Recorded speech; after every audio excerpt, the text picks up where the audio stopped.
On va commencer l'étude de ce genou en mettant le membre inférieur en extension. C'est très important pour repérer tout d'abord le centrage de la pointe de la rotule.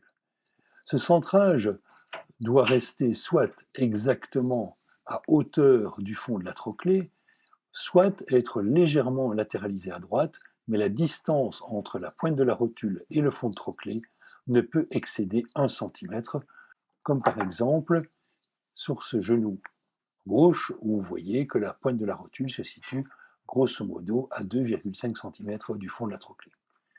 On regarde également sur cette coupe l'aspect de cette trochlée qui est creusée de manière plus ou moins importante. Et ici, par exemple, vous voyez que nous sommes en présence d'une trochlée complètement plate avec une nette latéralisation de cette pointe de rotule. On va ensuite analyser l'espace trochléotendineux, c'est-à-dire l'espace situé entre le versant profond de la partie latérale du tendon rotulien et le bord antérieur de la berge latérale de la trochlée, recouverte bien sûr de son cartilage. Nous allons maintenant regarder d'un point de vue pratique comment faire cette échographie de la face antérieure du genou. Et pour ça, il vaut mieux débuter avec le genou en extension. Pourquoi ? Parce que la première chose que vous allez faire, c'est de repérer le centrage de la pointe de la rotule.